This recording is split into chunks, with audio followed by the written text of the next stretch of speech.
मेरे प्रिय बच्चे, वह जो अपना दिल किसी और को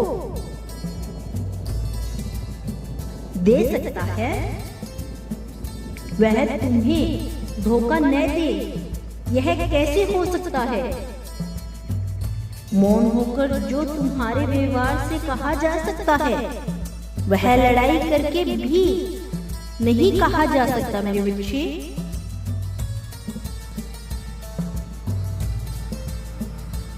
वो संभवतः तुम्हारे शब्द ना कह पाए।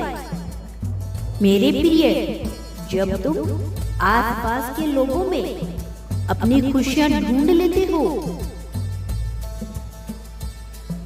तो इस संसार की कोई भी शक्ति तुम्हें नहीं रुला पाती है। कोई भी असफलता तुम्हें परेशान नहीं कर सकती। मेरे बच्चे, तुम्हें इस संसार से अच्छे विचारों को ही ग्रहण करना है और बुरे विचारों को त्याग देना है। बुरे विचारों को ग्रहण नहीं करना है।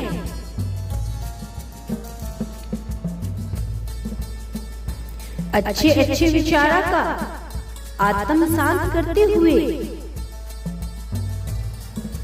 इतना ज्यादा व्यस्त रहो कि तुमको जीवन में किसी से भी नफरत करने का मौका ही न मिले।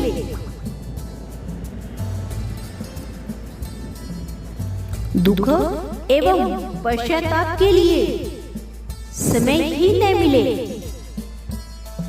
तब यह समझ जाना कि तुम सही मार्ग पे हो और तुम्हारी भक्ति, तुम्हारी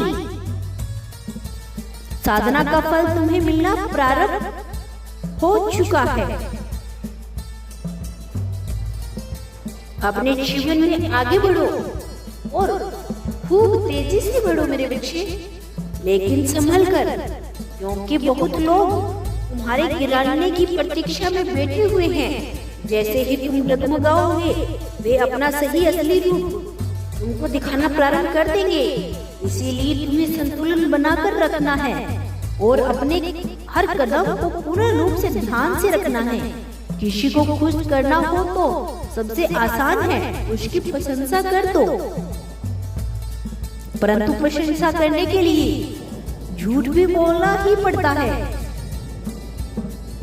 यदि कोई भी सच एवं निश्चित बोलना हो तो प्रशंसा ही नहीं, निंदा ही की जाती है। जो निंदा करता है वही तुम्हें सत्य का मार्ग भी दिखाता है। बुरा समय भी लोगों के कई रूप दिखाता है। वो लोग जो जी जी कहते नहीं थकते थे, वो भी तू कह के लग जाते हैं। बुरा समय हर व्यक्ति को कभी न कभी अपने जीवन में देखने को मिलता ही है। यदि तुम्हें सही लोगों और परिस्थितियों से परिचित करवाता है, यही तुम्हें तैयार करता है नए मार्ग, लक्ष्य के लिए, बेहतर से बेहतरीन बनने के लिए। मेरे बच्चे, अपने जीवन में तुम जिस भी व्यक्ति से प्रेम करते हो, उसे कुछ प्राप्त करने की अपेक्षा मत रखो। प्रेम तो प्रदान करना सिखाता है मेरे बच्चे। प्राप्त करना तो स्वार्थी व्यक्ति की निशानी है। प्रेम में स्वार्थ का कोई स्थान नहीं है। तुम भी उपेक्षा नहीं रखनी चाहिए, इससे दुख भी कम होता है और विश्वास भी बना रहता है। और जहाँ विश्वास और भरोसा रहता है, वहाँ प्रेम अपने आप बढ़ता चला जाता है। मेरा आशीर्वाद सदैव तुम्हारे साथ है। तुम्हारा मेरे प्रति श्रद्धा ही तुम्हारी सबसे बड़ी शक्ति है, जो तुमको कठिन परिस्थितियों से लड़ने की शक्ति देती है।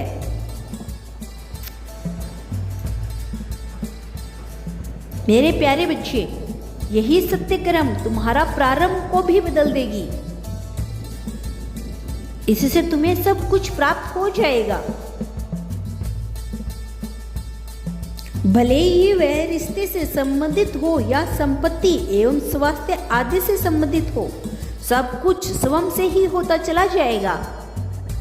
तुम्हें भी इसी तरह सब अपने आप होता हुआ प्रदर्शित होने लगेगा। मेरे बच्चे, इस संसार में तुम जिस अवस्था से गुजरते हो, उसके लिए कोई अन्य नहीं, हम स्वयं ही जिम्मेदार होते हैं। न तो तुम्हें कोई क्रोध दिला सकता है और न ही तुम्हें कोई खुश कर सकता है। ये सभी भाव तुम्हारे नियंत्रण में हैं।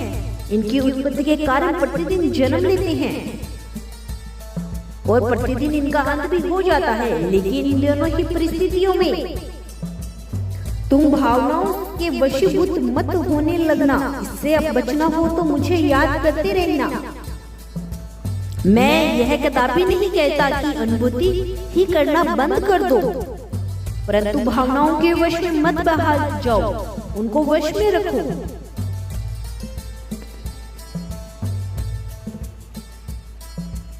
मेरे बच्चे, अपने जीवन में सदैव ऐसे लोगों को स्थान दो जो तुम्हारी कमियों को देखकर भी तुम्हारा साथ न छोड़े।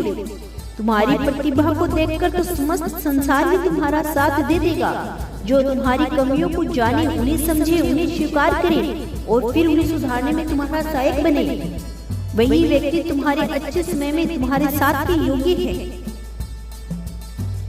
ऐसे ही लोग तुम्हारे अपने कहे जाने के योग्य हैं। जो तुम्हारा अपना होगा वो मात्र तुम्हें खुश करने वाली बातें नहीं कहेगा, वह तुम्हारी आलोचना भी करेगा। निर्णय तुम्हारा है, मात्र खुश होना है तो प्रशंसा सुनते रहो, बेहतर और उत्तम बनना है तो निंदा सुननी पड़ेगी।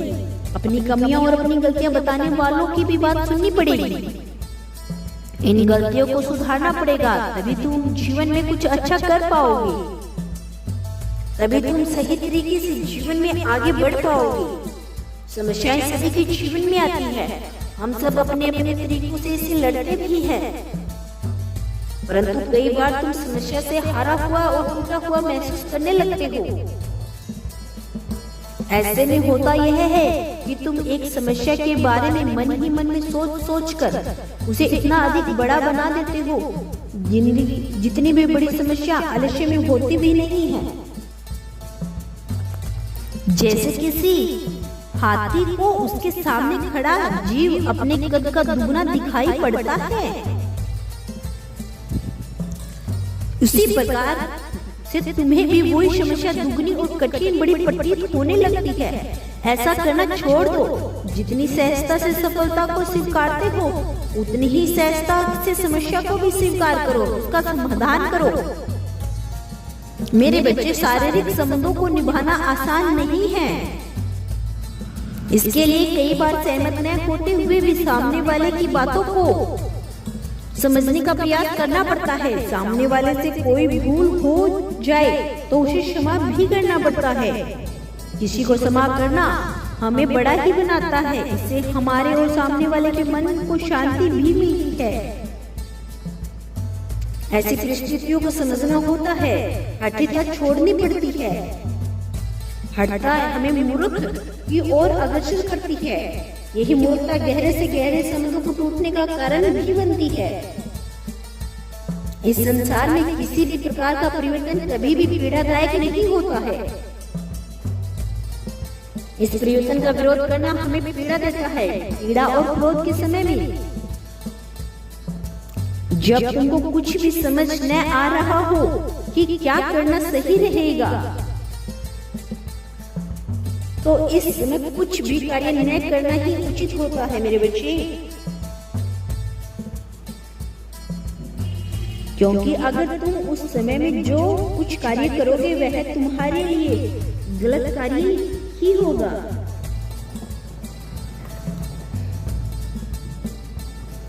मैं सदैव तुम्हारे साथ हूँ। जो कुछ भी हुआ है, जो होने वाला है, उन सब का केवल एक ही कारण है, तुम्हारा कल्याण हो मेरे बच्चे। मैं सदैव तुम्हारे साथ हूँ। यदि तुम कल भी मेरा संदेश सुनना चाहते हो तो मेरे इस चैनल को सब्सक्राइब अवश्य कर लेना और कमेंट बॉक्स में हर हर महादेव लिखना मत भूलना।